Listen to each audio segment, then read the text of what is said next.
c'est la volonté du gouvernement. Je vais même vous dire plus. Le gouvernement est décidé. Il faut les atténuer. Parce qu'ils ont l'impression d'avoir affaire à des mastodontes comme il y en a fait et les petits sous-traitants. Il faut faire confiance à l'avenir et dire qu'ensemble, et c'est ça que je peux faire des choses. Je te dis, on va le passer au niveau de nous, on va le passer aussi au niveau des entreprises. Quand on termine le travail d'identification de tous les on a voulu aussi pour faire face à des demandes toujours croissantes et diminuer un temps soit peu les importations, c'est ce qu'on a appelé dans notre ministère de l'Industrie le programme d'import-substitution. Vous savez qu'aujourd'hui, sur les produits intermédiaires industriels, les importations se situent autour de 25 milliards de dollars. Notre volonté aujourd'hui, c'est qu'en intégrant tous les groupes industriels, entre eux d'abord, pour qu'ils sous-traitent beaucoup dans le cadre d'un partenariat entre eux, mais aussi avec les entreprises privées pour pouvoir réorganiser la consommation dans ces segments. Nous avons un potentiel extraordinaire et il est méconnu. Nous avons lancé aujourd'hui un recensement de toutes les productions qui existent sur le territoire national à travers des groupes industriels dans tout ce qui leur concerne. Ils sont en train de l'élaborer avec la Chambre de commerce et de l'industrie et les organisations patronales pour identifier aussi les secteurs privés. Tout ceci pour avoir une image, une nomenclature évidente et affichée pour tout le monde pour que chacun qui doit intervenir sur la fabrication d'un produit saura ce qu'il pourra intégrer à l'interne, c'est-à-dire au niveau national. Ceci est un impératif puisque le gouvernement a décidé d'aller vers cette politique d'import-substitution pour diminuer la pression sur les transferts en devises effectués par nos pays.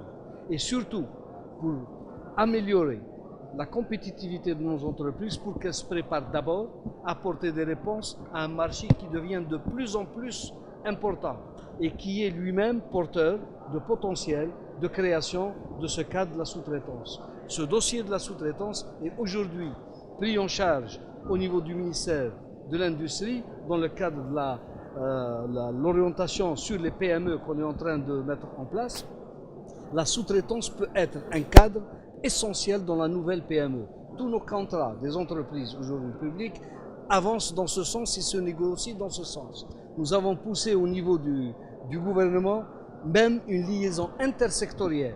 Aujourd'hui, par exemple, nous sommes en train d'aller vers des productions croisées entre Sonelgaz et certains groupes industriels, avec des partenaires étrangers sur des segments qui étaient jusqu'à-là importés. C'est des projets qui vont être lancés. On en a lancé déjà 2 dans la dernière réunion du CPE et l'orientation va dans ce sens.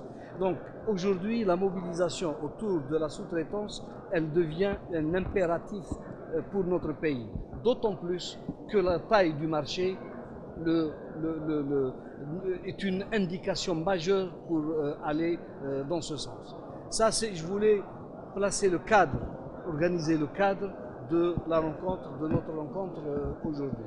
Et je suis heureux d'avoir rencontré aujourd'hui les grands donneurs d'ordre qui sont mobilisés et sensibilisés par cet impératif.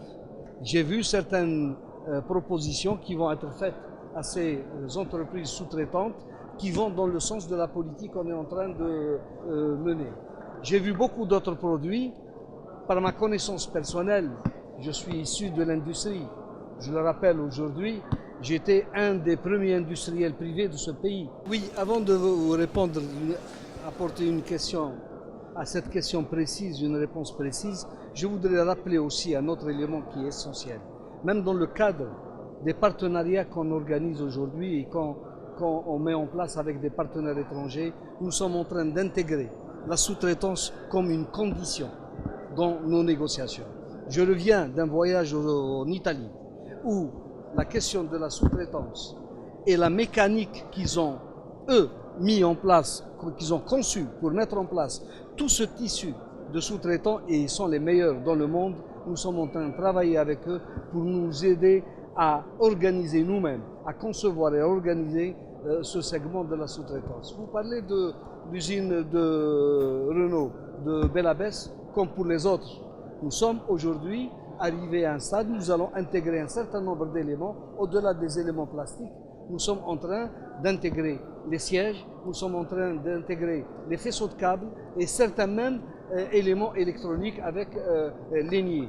Je ne peux pas vous quantifier aujourd'hui le niveau de l'intégration, mais en tout cas tel qu'il est lancé, il y a à peu près une quinzaine d'entreprises déjà identifiées qui sont en train de se préparer à intervenir sur Renault. C'est un mouvement dynamique qui démarre et qui, au fur et à mesure qu'on se rende compte de ce que produisent les autres à travers le territoire national, c'est dans l'intérêt de Renault de le faire. Renault aujourd'hui une entreprise d'abord algérienne. اللي كان مش معروف يولي معروف واللي كان مش معروف يولي معروف يندمج في هذه السياسة ولا كان حجمه اليوم راهي مؤسسة مصغرة عن طريق هذا الإدماج راح يكون مؤسسة أقوى وهذا أصبح إجباري علينا كلنا أن نطور اقتصادنا المنتج بالإمكانيات الوطنية. ما بقاش الوقت اللي نبقى عندنا إمكانيات لازم نستغلوها بكري. كانت عندنا هذه الإمكانيات وما طرقناش لها. اليوم الوضع الاقتصادي والدولي حتم علينا باه نروح نعول على أنفسنا ونجند كل شركاتنا في هذا الاتجاه، وإن شاء الله تدريجيا راح نخلص من هذا الترانسفير اللي اليوم في هذا الجانب كما قلتوا 25 مليار دولار راهي رايحه في المنتوج هذا نتاع اللي نستوردوه في القطاع الصناعي.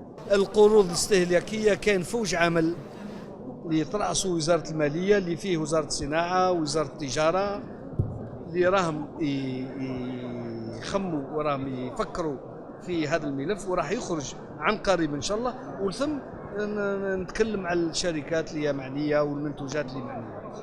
Je ne peux pas avancer un chiffre.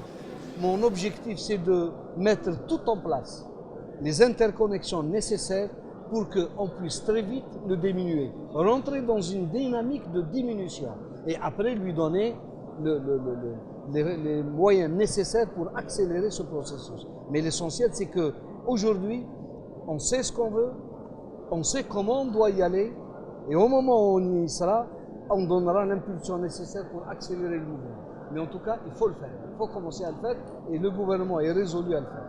Donc nous sommes SEAL شركة التوزيع وتسيير المياه بالجزائر العاصمة التي تتواجد في نواحي تاكسبت والجزائر وتيبازا، ويأتي هذا الصالون لتعزيز الشراكة ما بين الشركات والمستثمرين الجزائريين وشركة SEAL.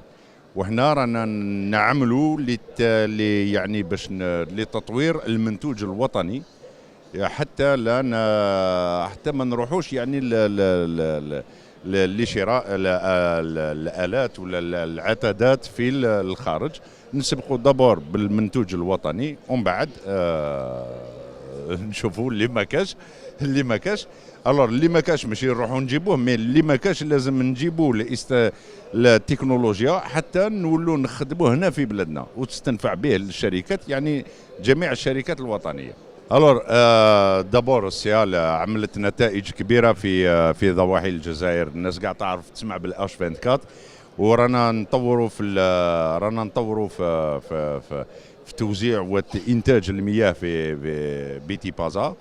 ويعني في اطار الصالون هذايا اللي عمل يعني نتائج الصالون الماضي اللي عملناه في الماضي، خدينا باغ اكزومبل لا SEAL افي بوزوان دي نيش كونتور، وخدينا المثال هذايا واتصلنا بالمستثمرين هنايا، عطينا لهم لي كاركتيرستيك تاع لي نيش كونتور هذوما اللي الحمد لله اليوم راهم هاد لي نيش هذوما راهو بدا يصنع فيهم في الجزائر الور كون لي زامبورتي اوبارافون سوا من فرنسا ولا من تونس. فوالا donc c'est un exemple, mais il faut aller encore plus pour développer encore plus d'exemples sur les besoins de l'entreprise, que ce soit SEAL ou les autres, يعني المؤسسات زمان كانت المؤسسات هي اللي تروح للمستثمر، درك لازم المستثمر هو اللي يجي للمؤسسه حتى يتعرف على لو بوزوان تاعو، يعني واش يستحق ويتفاهم معاه quelles sont les caractéristiques des produits que ce soit en termes qualitatifs ou quantitatifs mais beaucoup plus qualitatifs. كهركيب هي شركة فرع من فروع شركة سونالغاز، متخصصة في الأشغال والتركيب الكهربائي. ذات رأس مالية مقدر ب1 مليون دينار جزائري. من أهم مهامها عندنا لا رياليزاسيون دي بوست إلكتريك، عندنا كابل سوتيران، لي كابل غايريان، et les tableaux électriques. عندنا l'unité اللي جايه في اورون في وهران. احنا on est l'entreprise Cital. Cital c'est une entreprise algérienne, c'est une entreprise mixte بين شركاء اجانب هما الستام وشركاء جزائريين فيروفيال et métro d'Alger. Donc Cital تعمل في تركيب وصيانه الترامواي، donc l'assemblage et la maintenance des tramways. تخدم au niveau de Annaba, au niveau de l'usine, donc l'usine elle est installée à Annaba, et on travaille, on fait la maintenance au niveau d'Alger, au niveau d'Oran et au niveau de Constantine. Et actuellement, on travaille à Alger depuis 2011, à Constantine depuis 2013, et pareil pour le tramway d'Oran. Aujourd'hui, l'usine les fait à Annaba est opérationnelle, donc c'est-à-dire on est en train de travailler, en train d'assembler des rames de tramway pour Constantine, pour l'extension Constantine. On a assemblé à peu près une vingtaine actuellement. Donc c'est une entreprise ultra moderne. Elle est presque pareille ou exactement pareille comme celle des unités Alstom en France et en Europe. Aujourd'hui, on est au niveau du stand pour trouver des sous-traitants. On allait trouver des sous-traitants parce que parmi les grands challenges de l'entreprise, c'est intégrer de la pièce. Donc on va travailler pour que les sous-traitants algériens arrivent à nous fabriquer de la pièce ici en Algérie. Parce qu'aujourd'hui, on a un objectif, c'est d'atteindre les 30% d'ici la 130e rame, donc d'ici 2017. Lyon, on a en train de regarder, de travailler, de faire des collaborations avec des sous-traitants algériens et de les mettre en relation avec d'autres sous-traitants d'Alstom France pour pouvoir faire des joint ventures, pouvoir faire des entreprises mixtes, du partenariat autour de notre entreprise pour pouvoir nous faire une pièce de rechange ici en Algérie. Voilà.